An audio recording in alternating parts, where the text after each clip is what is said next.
ازيكم عاملين ايه؟ هكمل الجزء الثاني من تحضير شنطه الولاده بحاجات النونو.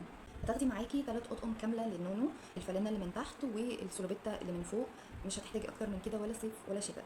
ممكن تاخدي فانلة كم زياده لو انت هتولدي في الشتاء، بس النونو هيطلع هيلبس اكيد السلوبيتا بتاعته بتكون مبطنه او شتوي تقيله وهيتلف بالبطانيه، فمفيش داعي ان احنا نلبس كم قطعه كبيره. وفي الصيف طبعا هي برده الفانلة القط وفوقيها السلوبيت، بس لازم برده تبقى كم لان النونو بيكون لسه مش عارف ينظم درجه حراره جسمه لحد ما يتعود على الجو شويه.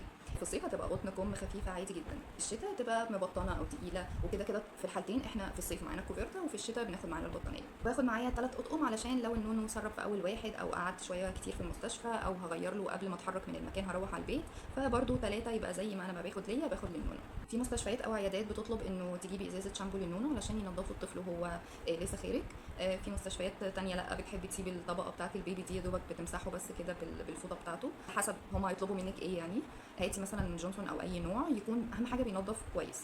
هتحتاجيه في اول فتره بس، لكن بعد كده مش هنستخدمه في شعر النونو لانه بينشف جامد، فهنستخدم حاجات خفيفه شويه عن كده. في الاستحمام العادي هنستخدم حاجات نظيفه، فلو هتجيبي هاتي اصغر حجم خالص من الحاجه دي لو هي للمستشفى بس.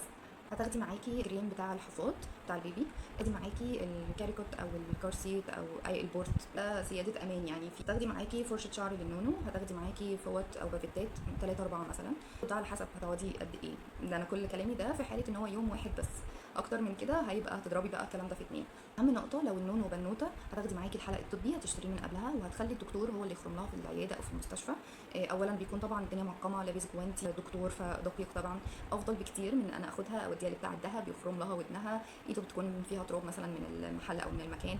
مش معقمه، استنى فتره طويله كمان شهرين 3 يكون الجلد لحم وساح الدم واتعورت، فده بيألمني. لكن يوم الولاده مش بتنزل نقطه دم، بيكون لسه الجلد خفيف، وبنفضل ملبسين الحلق الطبي فتره طويله لحد ما اطمن ان الدنيا تمام.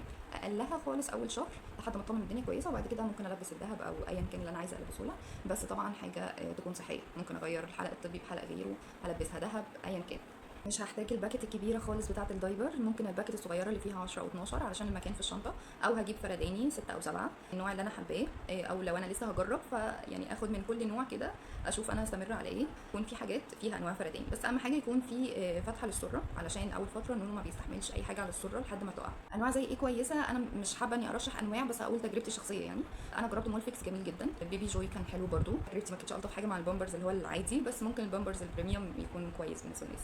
كلهم في نفس رينج الاسعار، ما فيش فرق كبير ما بينهم. اخر حاجه هتاخدي معاكي البرونا والتيتينا احتياطي للطوارئ فقط، ان شاء الله ما تحتاجيش تستخدميها خالص لا اول يوم ولا بعد كده، بس علشان لو حصل اي حاجه بعد الشر لا قدر الله ما قدرتيش تكوني مع النونو بشكل سريع، فالاهل يحاولوا ان هم يتصرفوا يجيبوا لبن بسرعه، يدوا التيتينا يسكت مثلا او تسكت البيبي شويه لحد ما انت تخرجي، يعني ده احتمال بعيد قوي بس يعني خلينا برده في الامان شويه.